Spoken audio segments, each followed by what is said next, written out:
বন্ধুরা দেখো, আমি আজকে পোলট্রির মুরগির ঝোল বানাচ্ছি। তো আগে আলুগুলো আমি ভেজে নিচ্ছি,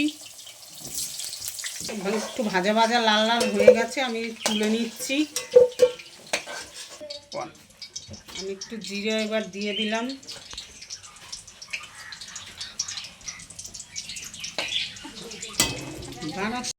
একটু লাল লাল করে ভেজে নেব।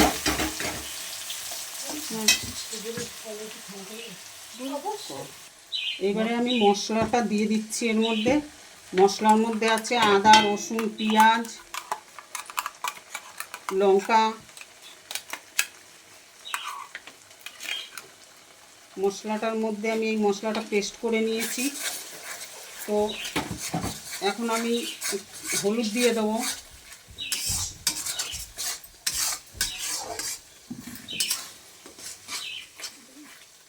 আগে নুনটা দিয়ে নিই। নুন দিয়ে দিলাম আমি। এবার আমি হলুদটা দিয়ে দিলাম। এবারে মশলাটাকে ভালো করে কষিয়ে নেব। যতক্ষণে মশলা দিয়ে তেল না ছাড়বে ততক্ষণ আমি কষাতে রাখবো। মিক্সির বাটিটা ধুয়ে একটু জলটা দিয়ে দেবো, তাহলে মশলাটা ভালো কষবে।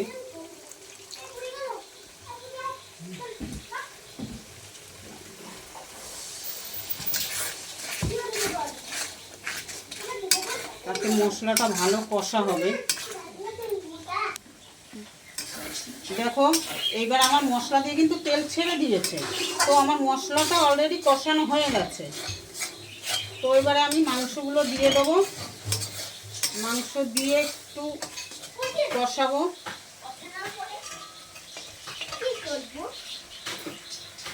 মাংসটা আমি দিয়ে দিচ্ছি।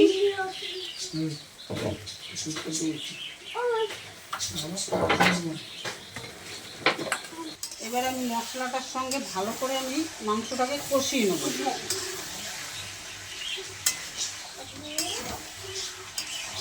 ভালো করে আমি মশলাটা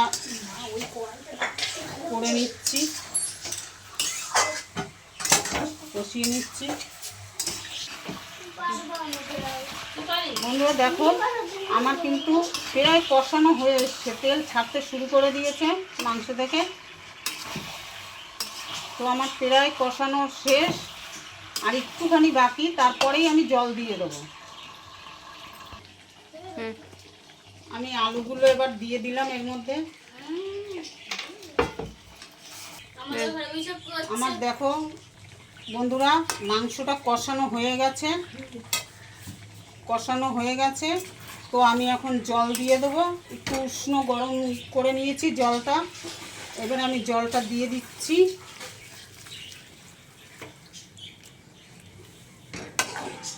জলটা আমি অল্পই দিলাম, যেহেতু পোলট্রির মাংস তো, যার জন্য জলটা অল্প দিয়েছি।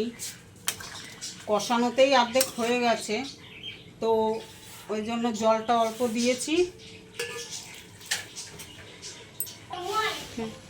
দেখো তোমরা, আমার মাংসটা হয়ে গেছে। আমি এখন নামিয়ে দেবো গরম মশলা দিয়ে।